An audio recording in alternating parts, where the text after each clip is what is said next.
நல்ல ஒரு மகளாக, நல்ல ஒரு பெண்ணாக இந்த உலகத்திலே அநேக பாடங்களை நமக்கு கற்றுக் கொடுக்கிறார். ஒரு 3 காரியத்தை மட்டும் வேகமா உங்களுக்கு சொல்லி, இந்த சிப்போராளுடைய காரியத்தை மட்டும் சொல்லி உங்களுக்கு ஜெபித்து முடிக்க போகிறேன். நம்பர் 1, முதலாவதாக யாத்திராகமம் 4ஆம் அதிகாரத்தை எடுத்துக்கொள்ளுங்கள். யாத்திராகமம் 4ஆம் அதிகாரத்திலே 19வது வசனத்தை நம்ம வாசிக்க போகிறோம். யாத்திராகமம் 4ஆம் அதிகாரம் 19வது வசனத்தை சேர்ந்து வாசிக்கலாம். பின்னும் கர்த்தர் மீதியானிலே மோசேயை நோக்கி, நீ எகிப்திற்கு திரும்பி போ, உன் பிராணனை வாங்க தேடின மனிதன் எல்லாரும் இறந்து போனார்கள் என்றார். அப்பொழுது மோசே தன் மனைவியையும் தன் பிள்ளைகளையும் தன் கழுதையின் மேல் ஏற்றிக்கொண்டு எகிப்து தேசத்திற்கு திரும்பி போனான். தேவனுடைய கோலையும் மோசே தன் கையிலே பிடித்து கொண்டு போனான். இன்னொரு விஷயம் கூட சத்தமா எல்லாரும் வாசிக்கலாம். பின்னும் கர்த்தர் மீதியானிலே மோசேயை நோக்கி, நீ எகிப்து தேசத்திற்கு திரும்பி போ, உன் பிராணனை வாங்க தேடின மனிதர்கள் எல்லாரும் இறந்து போனார்கள் என்றார். அப்பொழுது மோசே தன் மனைவியையும் தன் பிள்ளைகளையும் தன் கழுதையின் மேல் ஏற்றிக்கொண்டு எகிப்து தேசத்திற்கு திரும்பினான். தேவனுடைய கோலையும் மோசே தன் கையிலே பிடித்து கொண்டு போனார். கைகளை உயர்த்தி ஒரு ஹல்லேலூயா சொல்லுங்கள். எல்லாரும் கவனமாய் கவனிக்கிறீர்களா? கைகளை அசைத்து ஒரு ஹல்லேலூயா சொல்லுங்கள். மிக முக்கியமான செய்தி. இந்த கேரக்டர் ஒவ்வொரு ஆண்டவருடைய பிள்ளைகளுடைய வாழ்க்கையிலும் வேணும். இந்த கேரக்டர் இல்லை அப்படின்னா நீங்க இன்னொருத்தருக்கு உதவியாளராக இருக்க முடியாது, இன்னொருத்தரை நீங்க நடத்தவும் முடியாது. இது ஒரு 20 லட்சம் ஜனங்களை மோசே நடத்துறதற்கு நான் நம்புறேன் எவ்வளவு மோசையின் இடத்துல குவாலிட்டி இருந்துச்சோ, இந்த சிப்போராளுடைய உதவினால மட்டும்தான் அந்த ஊழியத்தை அவரால் வெற்றியா முடிக்க முடிஞ்சிருச்சு.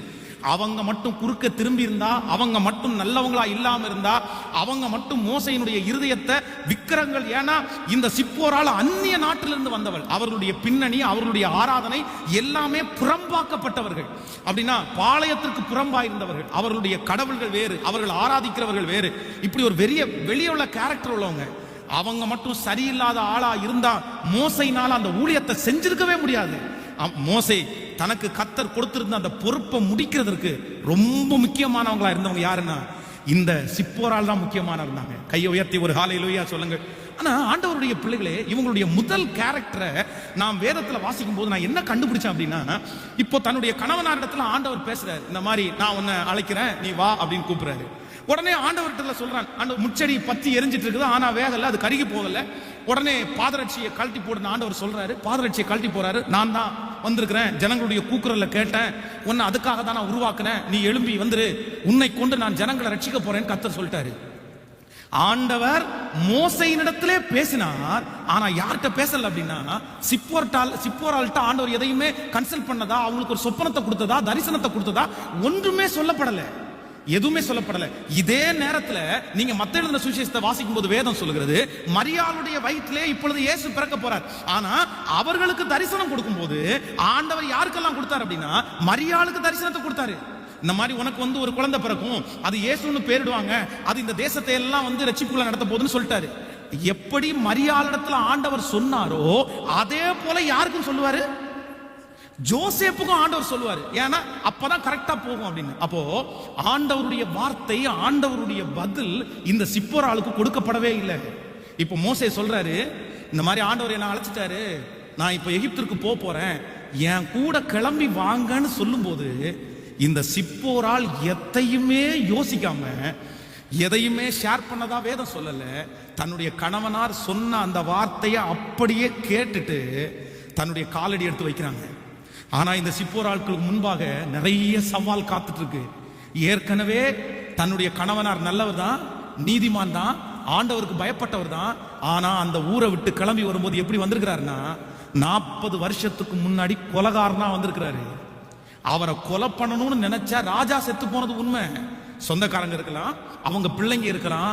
இவங்களுடைய மனசுல என்னுடைய கணவனாரை அந்த ஊரை விட்டு கொலை செஞ்சு பயந்து ஓடி வந்தவர் திரும்ப அந்த ஊருக்கு போனாருன்னா யாராவது ஒருத்தர் எங்க கணவனார அப்படி ஃபைட் பண்ண வந்துட்டாங்கன்னா, இப்படிப்பட்ட கேள்வி நிறைய இருக்கு. இன்னொன்று, எப்பொழுதுமே மீதியானியர்களை இஸ்ரவேல் ஜனங்கள் தங்க கூட வச்சிருக்கவே மாட்டாங்க. அதான் மோசைக்கு விரோதமாக மிரியாம் பேசும்போது ஆண்டவர் மோசை கூட மட்டும் தான் பேசுவாரா, எங்க கூட பேச மாட்டாரா? அப்படி அந்த வார்த்தையை சொல்லும் போது எதை அவங்க முன்னாடி வைக்கிறாங்க அப்படின்னு சொன்னா, மீதியானிய ஸ்திரீயை விவாகம் பண்ணது நிமித்தம் மோசையின் மேல குற்றம் சாட்டுறாங்க. அப்போ அவ்வளவு சீக்கிரமா மோசையினுடைய கூட பிறந்தவங்க இந்த சிப்போரால ஏத்துக்கிட மாட்டாங்க. அங்க ஒரு பக்கத்துல உயிருக்கு பயம், இன்னொரு பக்கத்துல சொந்தக்காரங்க என்னை எப்படி ஏத்துக்குவாங்க? அவங்க கல்யாணம் பண்ணதை பார்க்கல, அவங்க குழந்தை பெத்தெடுக்கிறத பார்க்கல. என்ன நடந்துச்சு? இவங்களை மயக்கிட்டாங்களா? தேவையில்லாம இந்த மாதிரி பண்ணிட்டாங்களா? ஆயிரக்கணக்கான யோசனைகள் தன்னுடைய இருதயத்திலே ஓடிக்கொண்டிருக்கும் போது, ஆனா இந்த சிப்போரால் நான் என்ன நம்புறேன் அப்படின்னா, நான் மோசையை நம்பல. இப்பொழுது என்னுடைய பிரயாணத்துல, நான் போகிற என்னுடைய கணவனாருக்கு பின்னாடி போகிற இந்த பிரயாணத்துல என் கூட யாருமே இல்லை. எங்க அப்பா என் கூட வரப்போறதில்லை, எங்க அம்மா என் கூட வரப்போறதில்லை, என் கூட பிறந்த சொந்தங்கள் என் கூட வரப்போறதில்லை. ஆனா நான் ஒரே ஒருத்தரை மட்டும் நம்புறேன், என் கணவனார் ஆராதிக்கிற என் தேவனாகிய கர்த்தரை நம்பி இந்த பிரயாணத்துல காலடி எடுத்து வைக்கிறேன்னு சொல்லி மோசைக்கு பின்பாய் கடந்து போனார்கள். நம்பர் 1 ஃபர்ஸ்ட் கேரக்டர் என்ன அப்படின்னா, என் ஆண்டவருடைய பிள்ளையே, உங்க வாழ்க்கைக்கு முன்பாக பெரிய பெரிய சவால்கள் உங்களுக்கு காத்திருக்கலாம், நிறைய தரிசனங்கள் உங்களுக்கு காத்திருக்கலாம், உங்களுக்கு முன்பாக நிறைய கேள்விக்குறிகள் இருந்து கொண்டே இருக்கலாம். நான் தேடவா தேட வேண்டாமா? இந்த முடிவை எடுக்கணுமா எடுக்கக்கூடாதா? நான் இப்படிப்பட்ட காரியத்தை செய்யவா செய்யக்கூடாதா? ஆயிரக்கணக்கான தடுமாற்றங்கள் உங்களுக்குள்ளே இருக்கும்போது இந்த பிரயாணத்தை நீங்கள் ஆரம்பித்தால், இந்த ஓட்டத்தை நீங்கள் ஆரம்பித்தால், உங்களோடு கூட யாருமே வரமாட்டார்கள் என்று உங்களுக்கு தெரிந்து உங்களுடைய இருதயம் நொந்து போனாலும், இன்றைக்கு சிப்போராளை போல என் தேவனாகிய கர்த்தர் ஒரே ஒருத்தரை நம்பி மட்டும் இந்த பிரயாணத்தில் நீங்கள் காலடி எடுத்து வைப்பீர்களே ஆனால், நான் நம்புறேன் அந்த பிரயாணம் தோற்று போகாது. உன்னை ஒருவேளை பெரிய அளவிலே உயர்த்தாவிட்டாலும் உன் நிமித்தமாக கர்த்தர் இஸ்ரவேல் ஜனங்களை எகிப்திலிருந்து கொண்டு போகிறது போல உங்களுக்கு முன்பாக அந்த அற்புதத்தை நடப்பிப்பார். நம்புறவர்கள் கரங்களை தட்டி ஹல்லேலூயா, நன்றாய் கரங்களை தட்டி, தகப்பனே அப்படிப்பட்ட ஒரு கிருபை வெளிப்படுவதாக வெளிப்படுவதாக. ஆண்டவருக்காக வாழ தீர்மானித்தவர்கள், ஆண்டவருக்காக வாழணும்னு முடிவெடுத்தவங்க, நான் சொல்றேன், இந்த பிரயாணத்துல நீங்க பரிசுத்தமா வாழணும்னு நினைக்கும் போது நிறைய பேர் உங்களுக்கு ஹெல்ப் பண்ண மாட்டாங்க. நீங்க உண்மையா இருக்கணும்னு சொல்லும் போது நிறைய பேர் உங்களுக்கு கோஆபரேட் பண்ண மாட்டாங்க. ஆனா நீங்க என்ன பண்ணணும் அப்படின்னா, இவர்களுக்குள்ளே இருந்த ஒரு பெரிய அபிஷேகம் என்ன அப்படின்னா, இல்ல என் பிரயாணத்தை யாரோட நான் துவங்க போறேன்னா, என் கணவனார் ஆராதிக்கிற தேவனோடு கூட. ஹல்லேலூயா. ஒரு பெரிய தீர்மானத்தை எடுத்துட்டு சவால் நிறைந்த இந்த உலகத்திலே, உங்களை பாவத்திற்குள்ளாக இழுக்கிற இந்த உலகத்திலே, ஒரு பக்கம் உலகம் வேற மாதிரி உங்களை கொண்டு போறதுக்காக நினைக்கலாம், ஒரு பக்கம் சத்ரு உங்களை சில ஆசைகளை காண்பித்து உங்களை இழுத்து கொண்டே இருக்கலாம். உங்களுக்கு தெரியும், இந்த பக்கத்தை நான் செலக்ட் பண்ணா, இந்த பக்கத்தை நான் சூஸ் பண்ணா யாருமே என்னை ஏத்துக்க மாட்டாங்க, யாருமே என் கூட வரமாட்டாங்க. ஆனா நான் நம்புறேன், உங்க கூட யாரும் வராவிட்டாலும் என் கர்த்தர் இந்த பிரயாணத்திலே உங்களோடு கூட இருப்பார். அவர் உங்களை வெற்றியாய் நடத்துவார். உங்களுடைய இருதயம் கலங்காமல் உங்களை நடத்துவார். உங்களுக்கு தேவையான பலத்தை கர்த்தர் தருவார். அங்கே போய் எல்லாருடைய மனிதனுடைய கண்களிலையும் கர்த்தர் தயவு கிடைக்க பண்ணுவார். நம்ம என்ன பண்ணணும் அப்படின்னா, ஒன்னே ஒன்று மட்டும், என் பிரயாணத்தில் முதலாவதாக நான் யாரை நம்பி காலடி எடுத்து வைப்பேன் அப்படின்னா, கர்த்தரையே நம்பி. ஹல்லேலூயா. கைகளை உயர்த்தி ஒரு ஹல்லேலூயா சொல்லு. உங்க 2 கரங்களை வானத்துக்கு நேராய் உயர்த்தி ஆண்டவரிடத்தில் சொல்லுங்க, இந்த சிப்போராளுடைய முதல் அபிஷேகம். ஹல்லேலூயா. அநேக கேள்விக்குறிகள் தங்களுடைய மனதிலே இருக்கிறது, அநேக கேள்விக்குறிகள் தங்கள் மனதிலே இருக்கிறது. ஆனா ஒன்னே ஒன்று மட்டும், என் பிரயாணத்திலே என் இயேசு என்னோடு கூட வரப்போகிறார். சொல்லுங்க, கையை மேல உயர்த்தி சொல்லுங்க, ஆண்டவரே ஹல்லேலூயா, ஹல்லேலூயா, ஹல்லேலூயா. உங்களை நம்பி கர்த்தர் இந்த சத்தத்தை கேட்கிற நிறைய பேரிடத்துல சொல்லுறார், ஆண்டவரே உன் கூட நான் இருப்பேன், உன் கையை நான் பிடிச்சிருப்பேன், உன்னை நான் நடத்துவேன், உன்னை சுகமாய் திரும்பி வர பண்ணுவேன், உனக்கு நான் சொன்னதை செய்து முடிப்பேன், இந்த பிரயாணத்துல நான் உன் கூட இருக்கிறேன், உன் கூட நான் வருவேன். ஹல்லேலூயா. நீ தனியாக இல்லை, உன் சவால்கள் மத்தியில நான் உன் கூட இருப்பேன், உன் கேள்விக்குறி மத்தியில நான் இருப்பேன். நீ ஆரம்பிக்க வேண்டியது, நீ துவங்க வேண்டியது, இந்த பிரயாணத்திலே கர்த்தரோடு நான் ஆரம்பிக்க போகிறேன். ஹல்லேலூயா. 2000 6வது மாசம் 16ஆம் தேதி என்னுடைய வீட்டை விட்டு முதல் முறையாக ஊழியத்திற்காக காலடி எடுத்து வைக்கிறேன். நான் காலடி எடுத்து வைக்கும் போது என் தகப்பனார் என் மேல் ரொம்ப கோபமாகி அவர் சொன்னாரு, இனி உங்க அப்பா இருக்கிறார் அப்படின்னு நினைக்காத, என்னிடத்திலிருந்து ₹1 வாங்கணும் அப்படின்னு நினைக்காத, நீ போற, உன்னை தடுத்து நிறுத்துறதுக்கு என்னால முடியல, நீ போயிரு, ஆனா தேவைன்னு மட்டும் எங்கிட்ட வந்து நிக்காத. எங்க அம்மா ஒரு பக்கத்துல அழுறாங்க, எங்க அப்பா ஒரு பக்கத்துல கை விரிச்சிட்டாங்க. எனக்கு ஊழியத்தை பற்றி எதுவுமே தெரியாது, விசுவாச வாழ்க்கையை பற்றி எங்க பாஸ்டர் போதிச்சது மட்டும்தான் தெரியுமே தவிர அந்த விசுவாச பாதையில அதுக்கு முன்னாடி பெருசா நான் நடந்ததும் இல்லை. ஆனா ஒன்னே ஒன்று மட்டும் அந்த பெட்டியை என் கையில் தூக்கும்போது, ஆண்டவரே எனக்கு எதுவும் தெரியாது, நான் சிறு பையனா இருக்கிறேன், எனக்கு நீங்க எப்படி பண்ணுவீங்க, எங்க கொண்டு போவீங்க, என்ன ஊழியம் செய்வீங்க எதுவுமே தெரியாது. ஆனா நான் எடுத்து வச்சிருக்கிற காலடியில எங்க அப்பாவோ எங்க அம்மாவோ எங்க சொந்தக்காரங்களோ யாருமே இல்லை. நான் உங்களை நம்பி காலடி எடுத்து வைக்கிறேன்னு 22 வருஷத்துக்கு முன்பாய் காலடி எடுத்து வைத்தேன். 22 வருஷமா என்னை அழைத்த தெய்வம், என்னை முன்குறித்த தெய்வம், என் கரத்தை பிடித்த தெய்வம் என்னை அழகாய் நடத்தினார், ஆச்சரியமாய் நடத்தினார். என் குறைவில என் கூட இருந்தார், என் அவமானத்தில் என் கூட இருந்தார், என்னுடைய சிறுமையில கூட இருந்தார், என்னை தைரியப்படுத்தினார். இதுவரையிலும் என் பிரயாணத்திலே என்னை அழகாய் நடத்தின அந்த தேவனாகிய கர்த்தர் தான் இன்றைக்கு இங்க இருக்கிற யாரோ ஒருத்தரிடத்துல கர்த்தர் பேசுகிறார். மகளே, உன் பிரயாணத்துல நான் உன் கூட இருக்கிறேன், உன் வேலையில நான் உன் கூட இருக்கிறேன், நீ எடுத்திருக்கிற இந்த முயற்சியில நான் உன் கூட இருக்கிறேன். இந்த பிரயாணத்துல வேற யாரையும் நீ நம்ப வேண்டாம். யாரும் உன் கூட இல்லாட்டாலும் நான் உன் கூட இருந்து உன்னை நடத்துவேன் என்று வாக்கு கொடுக்கிறார். கைகள் அப்படியே மேல உயர்த்தி சொல்லுங்க, நன்றி ஆண்டவரே. உங்க அப்பா உங்களை விட்டு போயிட்டார், உங்க அம்மா உங்களை விட்டு போயிட்டாங்க, நீங்கள் இன்றைக்கு தனிமைப்படுத்தப்பட்டிருக்கிறீர்கள், உங்களுக்கு முன்பாக கேள்விக்குறி பல ஆயிரம். ஆனா கர்த்தராகிய ஆண்டவர் கரத்தை பிடித்தவர் சொல்லுகிறார், உன் பிரயாணத்தில் என்னை நம்பு, என்னை நம்பி காலடி எடுத்து வை. இயேசுவே, கைகளை உயர்த்தி சொல்லுவோம், இயேசுவே உங்களை நம்பி நான் காலடி எடுத்து வைக்கிறேன் ஆண்டவரே. என் பிரயாணத்துல நீர் ஒருவரே. ஹல்லேலூயா. அதான் பொதுவாக ஒரு பெண் தன்னுடைய கணவனாரோட போகும்போது ஒரு கேள்வி கேட்பாங்க. இந்த பெண்ணோட, இந்த கணவனாரோடு கூட நீ போறியா அப்படின்ற ஒரு கேள்வி கேட்பாங்க. நீங்கள் ரெபேக்காளுடைய அந்த வாழ்க்கையை வாசிக்கும் போது வேதம் சொல்லுது, ஈசாக்கு ரொம்ப நல்ல பையன் தான், ஆபிரகாம் ரொம்ப நல்லவர் தான். ஆபிரகாம் இடத்துல இருந்து வந்த ஊழியக்காரர் சொல்றதெல்லாம் பார்த்தா 100% ஆண்டவருடைய சித்தம் தான். ஆனா அந்த வீட்டுல இருக்கிற பெரியவங்க எல்லாரும் அந்த பொண்ணை கூட்டி என்ன கேட்கறாங்க தெரியுமா? இவரோட நீ போறியா? இந்த மனுஷனோட போறதுக்கு உனக்கு விருப்பமா? உனக்கு விருப்பம் இருந்தா நீ போகலாம், நீ விருப்பம் இல்லைன்னா போக முடியாது. ஆனா அந்த கேள்விய இந்த சிப்போரால்ட்ட, அவங்க அந்த சிப்போரால்ட்டிய தகப்பனோ தாயோ சொந்தங்களோ யாரும் கேட்கவே முடியாது. யாரும் கேட்க முடியாது. போய்த்தாப்பா ஆகணும், நீ காலடி எடுத்து வச்சுதான் அப்பா ஆகணும், நீ அவர் எந்த பக்கம் கூப்பிடுறாரோ அந்த பக்கம் போய்த்தான் ஆகணும். இங்க இருக்கிற யாரோ ஒருத்தர் இதே சூழ்நிலையில இன்றைக்கு கடந்து போகலாம். பாஸ்டர், எல்லாரிடத்திலும் அப்படி ஒரு கேள்வி கேட்பாங்க. ஆனா எனக்கு அந்த காலம் தாண்டிருச்சு. நான் இனி டிசைட் பண்றதுக்கு கூட எனக்கு டைம் இல்லை, எனக்கு முடிவெடுக்கிறதுக்கு கூட நேரம் இல்லை. எனக்கு யாராவது ஒருத்தர் உனக்கு விருப்பம் இருந்தா செய், விருப்பம் இல்லைன்னா செய்ய வேண்டாம் அப்படின்னு நிறைய பேர் சொல்லுவாங்க. ஆனா இப்போ அந்த நேரத்துக்கு கூட எனக்கு நேரம் இல்லை. நான் போயே ஆகணும், நான் செஞ்சே ஆகணும். ஆனா எனக்கு பிடிக்கல, எனக்கு அதை பண்ண முடியுமான்னு எனக்கு சந்தேகமா இருக்குது. ஆனா ஆண்டவராகிய கர்த்தர் சொல்லுகிறாரு, இல்ல, உன் பிரயாணத்திலே நான் உன் கூட இருப்பேன், நான் உன் கூட வருவேன், நான் உன்னை கரெக்டா சரியா உன்னை நடத்துவேன். நான் நம்புறேன், ஆண்டவர் மட்டும் உங்க கையை பிடிச்சிட்டாருன்னா, உன் பிள்ளையினுடைய கையை பிடிச்சிட்டாருன்னா, உன் பிள்ளை இன்னைக்கு தனிமையா போகலாம், உன் பையன் இன்னைக்கு தனிமையா போகலாம். என் பிள்ளை இந்த முடிவு எடுத்தே ஆகணும் பாஸ்டர், என் பொண்ணு இந்த முடிவு எடுத்தே ஆகணும் பாஸ்டர். யாருமே மாற்ற முடியாது, யாருமே இதுல நிக்க முடியாது. யாராவது ஒருத்தர் வேண்டான்னு சொல்ல மாட்டாங்களா? யாராவது ஒருத்தர் தடுத்து நிறுத்த மாட்டாங்களா? யாராவது ஒருத்தர் என் பிள்ளைக்கு ஹெல்ப் பண்ண மாட்டாங்களா? ஆனா கண்டிஷன் ரொம்ப கை மிஞ்சி போயிருச்சு. ஆனா கர்த்தராகிய ஆண்டவர் வாக்கு கொடுக்கிறார், இல்லை இல்லை, நான் கூட இருக்கிறேன், நான் உன் பிள்ளையோட இருக்கிறேன், நான் உன் பையனோட இருக்கிறேன், நான் உன் பொண்ணோட இருக்கிறேன். அவன் பிரயாணத்துல நான் அவனோடு கூட இருந்து அவனை வெற்றியாய் நடத்தி திரும்பவும் கொண்டு வருவேன், திரும்பவும் ஆச்சரியமா நடத்துவேன். ஹல்லேலூயா, ஹல்லேலூயா, ஹல்லேலூயா. என்னுடைய தரிசனத்துல, என்னுடைய எதிர்கால லக்குல, என்னுடைய வாழ்க்கையில நான் யாரை முன்னாடி வச்சு ஓட விரும்புறேன் அப்படின்னா, கர்த்தரே.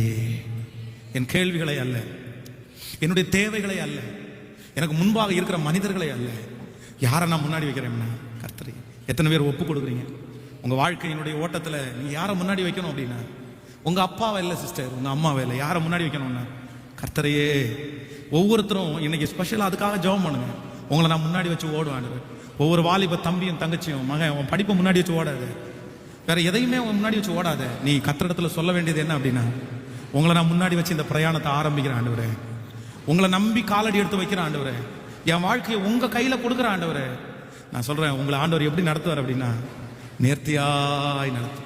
ரூத்தை குறித்து வேதம் சொல்லுது, நகோமி சொல்றாங்க, நீ ஏன் கூட வராத மகளே, நீ ஏன் கூட வராத, உனக்கு ஒரு நல்ல மனுஷனை பார்த்து கல்யாணம் பண்ணி வைக்கிற அளவுக்கு என்னுடைய சரீரத்திலையும் பலன் இல்லை, எனக்கும் பலன் இல்லை, நானே எல்லாத்தையும் இழந்துட்டேன். ஒண்ணு பண்ணு, உன்னுடைய வாழ்க்கை வெற்றியா அமையணும்னா நீ உன் தங்கச்சி போனது மாதிரியே உன் அப்பா வீட்டுக்கு நீ போயிரு. உன் அப்பா வீட்டுக்கு நீ போ, உங்க அப்பா உனக்கு நல்ல ஒரு பையனை பார்த்து கல்யாணம் பண்ணி வச்சுவாரு. ஆனா என் கூட நீ வந்தனா நீ ரொம்ப கஷ்டப்படுவ, என் கூட வந்தா ரொம்ப நீ பாடுபடுவ. என் கூட வந்தா ஒன்னே ஒன்று மட்டும்தான் பிளஸ், என் ஆண்டவர் மட்டும்தான் உனக்கு கிடைப்பாரு, வேற எதுவுமே உனக்கு கிடைக்காது. உனக்கு மாப்பிள்ளை எனக்கு வாங்கி தர முடியாது, உனக்கு ஒரு நல்ல வாழ்க்கையை என்னால் அமைச்சு கொடுக்க முடியாது. ஆனா என்னுடைய ஆராதிக்கிற ஆண்டவர் மட்டும். இந்த ஆண்டவரை குறித்து நகோமி தன்னுடைய மருமக்கள்கிட்ட ஏற்கனவே நிறைய சொல்லிட்டாங்க. இந்த பொண்ணுக்கு தன்னுடைய ஆண்டவரை விட நம்முடைய ஆண்டவராகிய கர்த்தரை ரொம்ப பிடிச்சு போயிருச்சு. அப்பதான் ரூத் ஒரே ஒரு தீர்மானம் எடுக்கிறாங்க, எனக்கு அத்தை நீங்க நல்ல வாழ்க்கையை அமைச்சு கொடுக்க வேண்டாம், நல்ல பையனை எனக்கு திருமணம் பண்ணி வைக்க வேண்டாம், எனக்கு ஒரு வீடு கட்டி கொடுக்க வேண்டாம், உங்க ஆண்டவர் என் கூட இருந்தா போதும். உன் ஆண்டவர் என் ஆண்டவர், நீங்க இருக்கிற இடத்துல தான் நான் இருப்பேன், நீங்க மறிக்கிற இடத்துல தான் மறிப்பேன். அந்த ஒரே ஒரு தீர்மானம், என் பிரயாணத்துல இயேசு மட்டும் என் கூட இருந்தா போதும்னு நினைச்ச அந்த ஒரு தீர்மானம் ரூத்தை வாழ வச்சிருச்சா இல்லையா? சொல்லுங்க, நல்ல எதிர்காலத்தை அமைச்சு கொடுத்துச்சா இல்லையா? நான் நம்புறேன், யாருமே வேண்டாங்க, கர்த்தர் இருந்தா போதும். சொல்லுங்க, பக்கத்துல உள்ள கையை பிடிச்சு சொல்லுங்க, யாரும் வேணாம், கர்த்தர் இருந்தா போதும், கர்த்தர் இருந்தா போதும். சொல்லுங்க, ஆண்டவர் இருந்தா போதும். உங்க பிரயாணத்துல நீங்க துவங்குற காரியத்துல நீங்க ஆரம்பிக்கிற ஒவ்வொன்றுலையும் யாரை மையமா வைக்கணும் அப்படின்னா சொல்லுங்க, 1,00,000 கேள்வி உங்க முன்னாடி இருந்தாலும் அந்த 1,00,000த்தையும் தகர்த்தெறிந்து உங்களை வாழ வைக்கிற ஒரு கர்த்தர். ஹல்லேலூயா. ஒவ்வொரு கேள்விக்குறிகளையும் ஆச்சரியக்குறியாய் மாற்றுவார், ஒவ்வொரு கேள்விக்குறிகளையும் ஆச்சரியக்குறியாய் மாற்றுவார். உங்களை கர்த்தர் நடத்துகிற பாதை வித்தியாசமாயிருக்கும். ஆமென். சோ இந்த சிப்போராளுடைய முதல் கமிட்மெண்ட் என்ன அப்படின்னா, என் பிரயாணத்திலே என்னோடு இயேசு. நம்பர் 2. ரெண்டாவதாக ஒரு காரியத்தை வேகமாய் நம்ம வாசிக்கலாம். இதை நீங்க ஃபுல்லா இந்த காரியத்தை கேட்கணும் அப்படின்னு நான் நம்புறேன். ஸ்தோத்திரம். யாத்திராகமம் 4ஆம் அதிகாரத்தை எடுத்துக்கொள்ளுங்கள். 4ஆம் அதிகாரம் 25வது வசனத்தை நம்ம வாசிக்க போகிறோம். யாத்திராகமம் 4ஆம் அதிகாரத்திலே 4ஆம் அதிகாரம் 25வது வசனத்தை வாசிக்கலாமா? 25. அப்பொழுது சிப்போரால் ஒரு கருக்கான கல்லை எடுத்து தன் புத்திரனுடைய நுனி தோலை அறுத்து அதை அவன் கால்களுக்கு முன்பாக எறிந்து, நீர் எனக்கு இரத்த சம்பந்தமான புருஷன் என்றார். அப்பொழுது பின்பு அவர் அவனை விட்டு விலகினார். அப்பொழுது அவள் விருத்த சேதனத்து நிமித்தம் நீர் எனக்கு இரத்த சம்பந்தமான புருஷன் என்றார். நீங்கள் திரும்ப ஒரு விஷயம் கூட வாசிக்கலாம். 23வது வசனத்திலிருந்து வாசிக்கலாம். எனக்கு ஆராதனை செய்யும்படி என் குமாரனை அனுப்பிவிடு என்று கட்டளை இடுகிறேன், அவனை விடமாட்டேன் என்பாயாகில் நான் உன்னுடைய குமாரனை சேஷ்ட புத்திரனை சங்கரிப்பேன் என்று கர்த்தர் சொன்னார் என்று சொல் என்றார். வழியிலே தங்கும் இடத்தில் கர்த்தர் அவனுக்கு எதிர்பட்டு அவனை கொல்ல பார்த்தார். அப்பொழுது சிப்போராள் கருக்கான ஒரு கல்லை எடுத்து தன் புத்திரனுடைய நுனி தோலை அறுத்து அதை அவன் கால்களுக்கு முன்பாக எறிந்து, நீர் எனக்கு இரத்த சம்பந்தமான புருஷன் என்றான். பின்பு அவர் அவனை விட்டு விலகி, அப்பொழுது அவள் விருத்த சேதனத்து நிமித்தம் நீர் எனக்கு இரத்த சம்பந்தமான புருஷன் என்றார். நன்றாய் கவனிங்கள். இந்த மோசே ஆண்டவரால் அழைக்கப்பட்டவன்.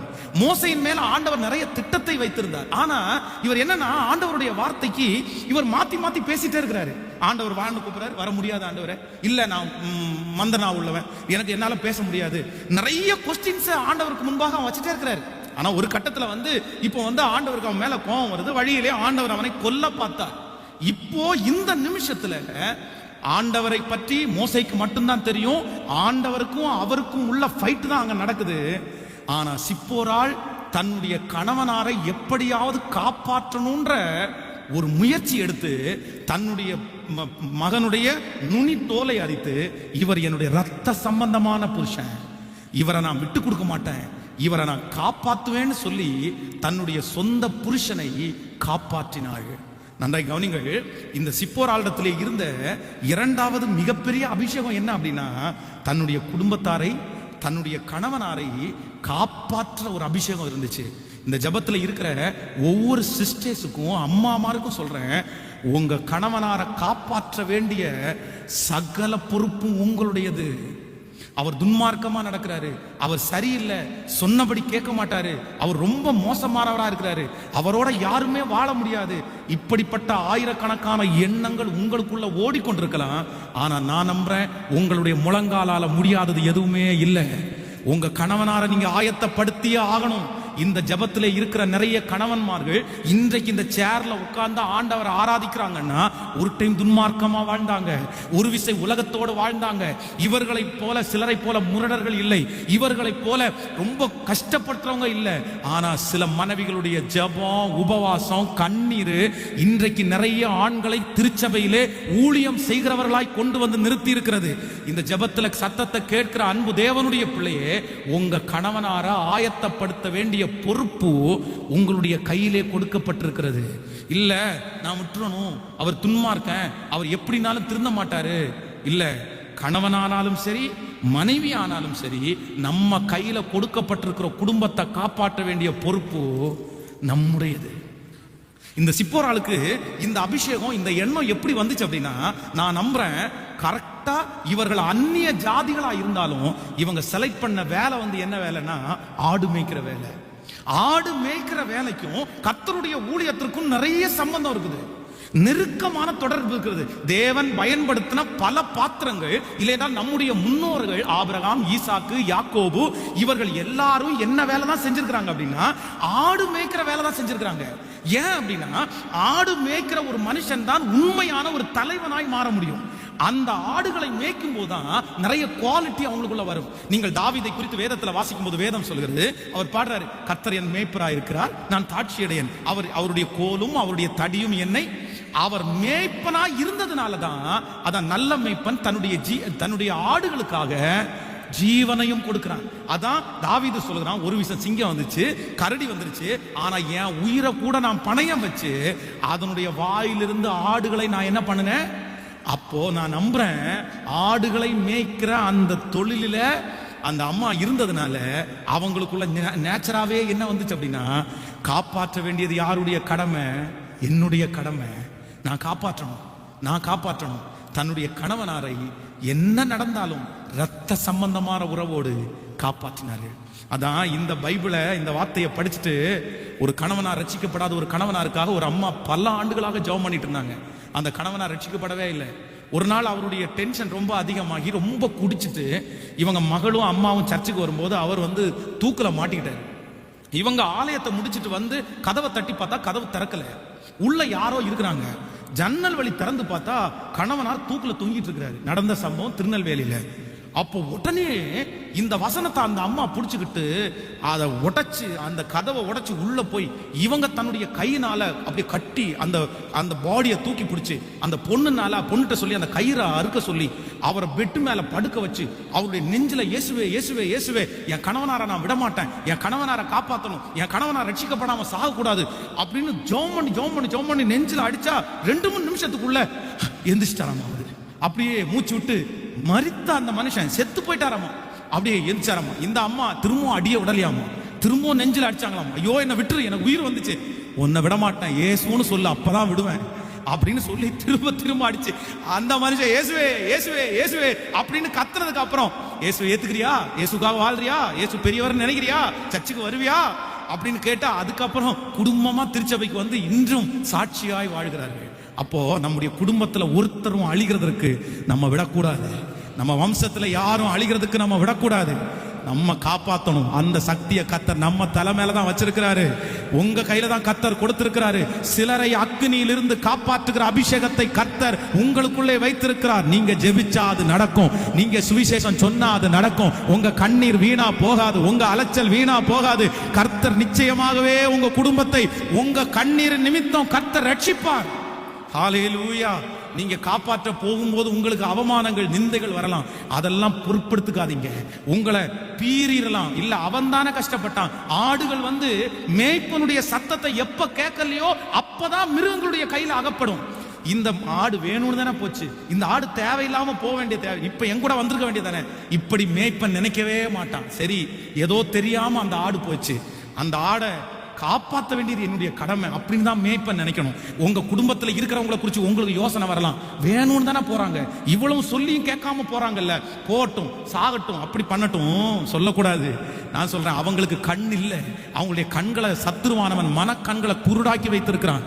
அதனாலதான் ஆபத்து எங்க இருக்குன்னு தெரியாம போறாங்க. ஆனா நமக்கு மட்டும்தான் தெரியும் அது ஆபத்து, அது கண்ணி, அது சத்ருன்னு. நம்ம ஜபிக்கணும், நம்ம தடுத்து நிறுத்தணும், அவன் வாயிலிருந்து நம்ம அவங்கள மீட்டு எடுக்கணும். ஹல்லேலூயா. நம்ம குடும்பத்தில் இருக்கிற ஒருவரும் அந்த நரகத்திற்கு போக கூடாது. கைகளை உயர்த்தி சொல்லுங்க, ஆண்டவரே அந்த சிப்போராளுடைய அந்த அபிஷேகத்தை எனக்கு தாரும் என்று கேளுங்கள். இந்த ரத்னபுரியில் இருக்கிற ஒருவரும் அழியக்கூடாது, இந்த கோயம்புத்தூர் பட்டணத்தில் இருக்கிற ஒருவரும் அழியக்கூடாது, நம்முடைய தேசத்தில் இருக்கிற ஒருவரும் அழியக்கூடாது. அவர்களை மீட்டெடுக்கக்கூடிய எல்லாரும் சொல்லுங்க, ஆண்டவரே அவர்களை மீட்டெடுக்கக்கூடிய கிருபையை எனக்கு தாரும் ஆண்டவரே, எனக்கு தாரும் ஆண்டவரே. அந்த அபிஷேகத்தோட போங்க, அந்த அபிஷேகத்தோட போங்க.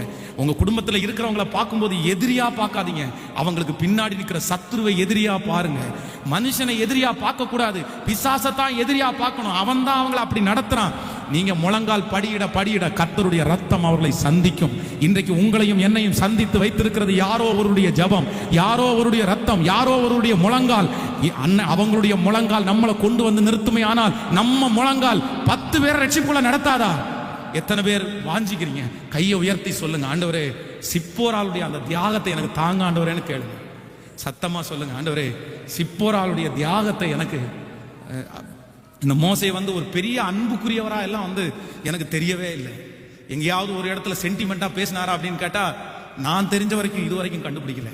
ஆனா யாக்கோபு எத்தனை சென்டிமெண்ட் பேசியிருப்பாருல்ல. அவன் மாமனார் இடத்துல சொல்றாரு, உங்க ஒரே பொண்ணு வேணும்ன்றதுக்காக 14 வருஷம் உங்ககிட்ட வேலை செஞ்சேன் ஒரு பொண்ணுக்காக. ஆனா மோசை வந்து பொண்ணுக்காக வேலை செய்யவே இல்லை. அப்போ நான் என்ன நம்புறேன், கல்யாணம் பண்ணி வச்சாங்க, வேற வழி இல்லை, வயசு வந்துருச்சு, இனி போய் எங்க போய் கல்யாணம் பண்றதுக்கு? ஒரு தொடர்போ அதுக்கப்புறம் ஒரு அட்ராக்ஷனோ தன்னுடைய மனைவியை பார்த்து ஏதாவது பேசினாருன்னோ எதுவுமே இல்லை. இன்னும் கொஞ்சம் அதிகாரத்தை தாண்டி பார்த்தீங்கன்னா இவர் கூட்டிட்டு போற மாதிரி கூட்டிட்டு போயிடுவாரு. அங்க போய் பார்த்த உடனே இவருக்கு வந்து பயங்கரமான டென்ஷன்.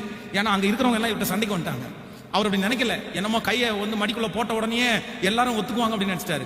குச்சியை போட்ட உடனே பாம்பா மாறினோடனே எல்லாரும் பயந்துக்குவாங்கன்னு நினைச்சாங்க.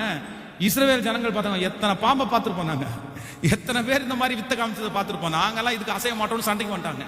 இவருக்கு குடும்பத்தையும் மெயின்டைன் பண்ண முடியல, ஊழியத்தையும் மெயின்டைன் பண்ண முடியாது இல்லைன்னா உடனே என்ன பண்ணிட்டாருன்னா, அம்மா தயவுசெய்து உங்க அப்பா வீட்டுக்கு போயிடுற, நீ உன்னை பார்க்கவே முடியல, இங்க இருக்கிற யாருமே உன்னை ஏத்துக்கல. ஏன்னா என்னை பொறுத்த வரைக்கும் நான் என்ன நினைக்கிறேன் அப்படின்னா, மீதியானியர்களை அப்படின்னா மோசையினுடைய மனைவிய இஸ்ரவேல் ஜனங்கள் கொஞ்சம் ஒதுக்கி தான் வச்சிருந்திருப்பாங்க. அதுவும் எக்ஸ்பெஷலி யாரு ஒதுக்குனாங்களோ இல்லையோ மிரியாம் ஒதுக்கி வச்சிருந்திருப்பாங்க. மிரியாம் யாரு? இவங்களை காப்பாத்தினாரே ஒரு பொண்ணு. அந்த நாணல் பெட்டி போகும்போது அந்த அம்மாட்ட போய் சொன்னாங்களே, இந்த பிள்ளைய வளர்த்துறதுக்கு பால் கொடுக்குற ஒரு அம்மாவை கூட்டிட்டு வரட்டுமான்னு. தன்னுடைய தம்பி மேல பாசம் இருக்குது, ஆனா யார் மேல பாசம் இல்ல?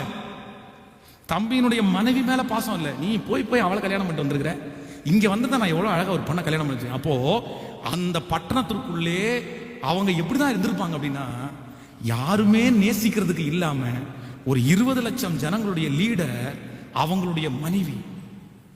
அவங்களுடைய மனைவிக்கு எவ்வளவு பெரிய மதிப்பு இருக்கணும், எவ்வளவு பெரிய, எத்தனை பேர் அவங்கள கையெடுத்து கும்பிடணும், எவ்வளவு பெரிய அளவில் வச்சுக்கணும்.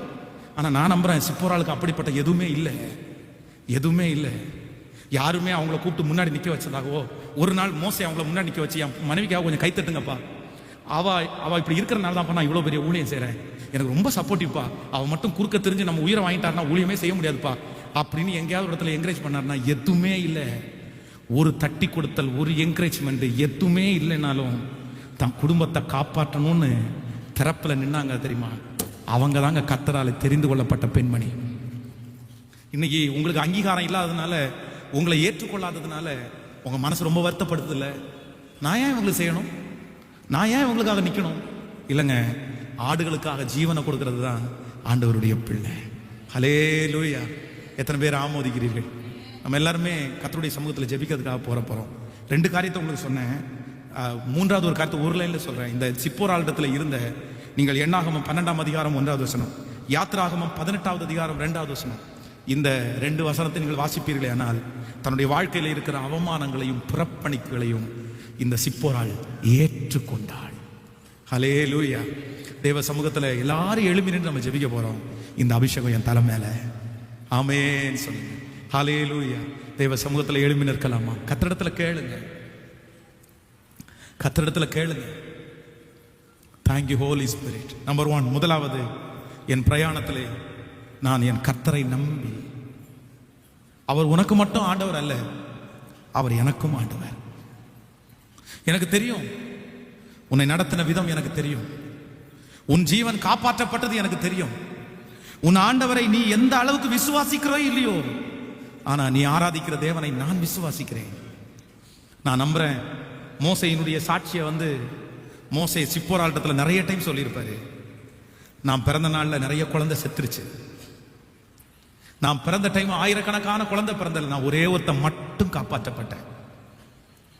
எங்க அம்மா என்னை வளர்த்த முடியாதுன்னு நினைச்சாங்க. ஆனா என் அம்மாவுக்கு நான் சின்ன குழந்தையா இருக்கும்போது சம்பளம் வாங்கி கொடுக்குற அளவுக்கு எங்க அம்மாவுக்கு ஒரு ஆசீர்வாதத்தை கடவுள் கொடுத்துட்டாரு.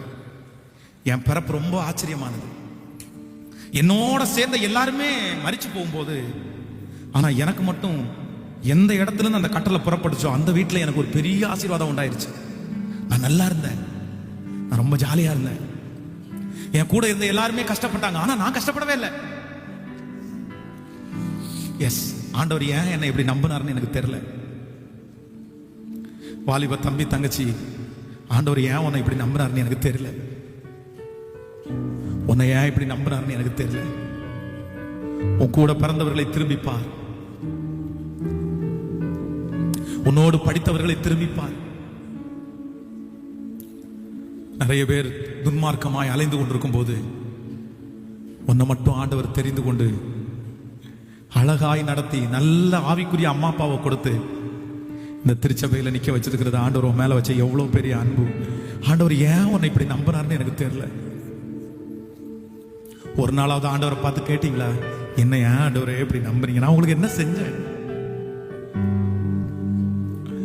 தீமை தான் செஞ்சிருக்கிறோம், கீழ்ப்படியாம தான் இருந்திருக்கிறோம். ஆனா ஆண்டவர் உங்களை நம்பிட்டார்ல. இந்த சாட்சிகள் எல்லாம் கேட்ட சிப்போராள், எனக்கு ஒன்று போதும், எனக்கு இயேசு போதும், எனக்கு நீ ஆராதிக்கிற இயேசு போதும். உன்னை அவ்வளவு பெரிய பிரச்சனையிலிருந்து காப்பாற்றுவாரே, ஆனால் என்னை காப்பாற்ற மாட்டாரா? அவருக்கு சேவை செய்கிற உன்னை, அவருக்கு சேவை செய்கிறதுக்கு இதுவரைக்கும் நடத்தி வந்த கர்த்தர் உன் கூட உறுதுணையாய் நிக்கிற என்ன காப்பாற்ற மாட்டாரா? உங்க தேவன் தான் என் தேவன், நீ ஆராதிக்கிற கர்த்தர் தான் என் தேவன். என் பிரயாணத்துல எங்க அம்மாவோட எங்க அப்பாவோட என் இயேசு பெரியவர். எல்லாருடைய கரங்களை உயர்த்தி சொல்லுவோம், ஆண்டவரே அந்த அபிஷேகம் என் தலையின் மேல் இருக்கட்டும். ஹalleluya ஹalleluya ஹalleluya. உம்மோடு செலவிடும் ஒவ்வொரு நிமிடமும் வீணாக போகாதையா, என்னை பலவானாய் மாற்றுதையா. உம்மோடு செலவிடும் ஒவ்வொரு நிமிடமும் வீணாக போகாதையா, என்னை பலவானாய் மாற்று. ரெண்டு கரங்களை உயர்த்தி ஓ தேவ பிரசன்னோ என்ன சொல்லோ ஓ இயேசுவே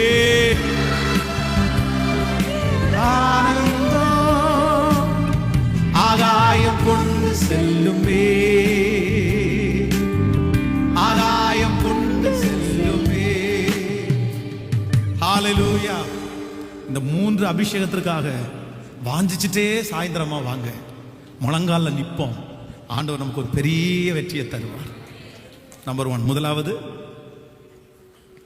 என் பிரயாணத்துல, என்னுடைய வாழ்க்கையினுடைய ஆரம்பத்துல, என் துவக்கத்துல நான் யாரை தான் முன்னாடி வைக்கிறேன்? 1000 கேள்விகள் இருக்கும் போதும் கத்தரை முன்னாடி வச்சு நான் துவங்குவேன், கத்தரை முன்னாடி வச்சு ஆரம்பிப்பேன். நம்பர் 2, ரெண்டாவது, நல்ல மேய்ப்பன் தன் ஆடுகளுக்காக என் குடும்பத்தை என் தேசத்தை யார் தான் காப்பாற்றும் அப்படின்னா, நான் சாகிறதுக்கு முன்னாடி யாராவது ஒரு 10 பேரையாவது காப்பாற்றாம நான் போக மாட்டேன்.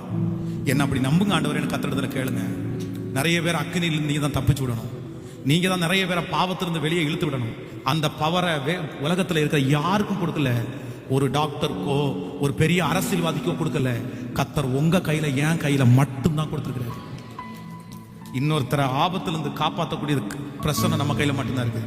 நம்பர் 3, மூணாவது, ஆண்டவரே அவமானங்களை நிந்தைகளை ஏற்றுக்கொள்ளக்கூடிய ஒரு பெரிய பாக்கியத்தை எனக்கு கிருபையாய்த்தார். ஆமென். ஆண்டவர் உங்க கூட இருப்பார். இந்த பிரச்சனை உங்க வீடுகளில் இருக்கட்டும், நீங்கள் எங்களோட சேர்ந்து இந்த பாட்டை பாடிட்டே ஆண்டவர் ஆராதிங்க, ஆண்டவர் உங்களை நடத்துவார். ஆமென் சொல்லுங்கள்.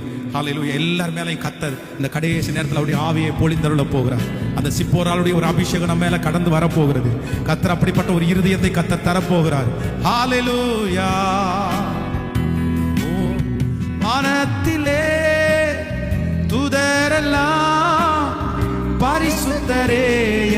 பணிகின்றார்களே.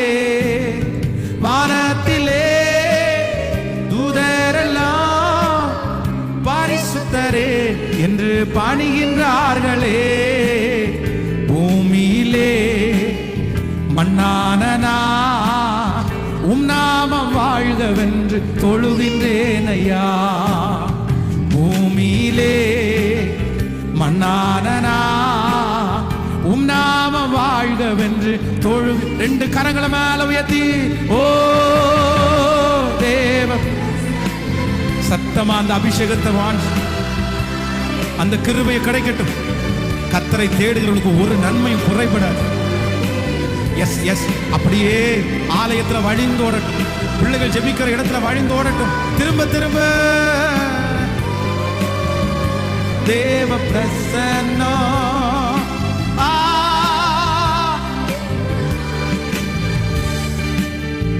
ஆகாயம் கொண்டு செல்லுமே, ஆகாயம் கொண்டு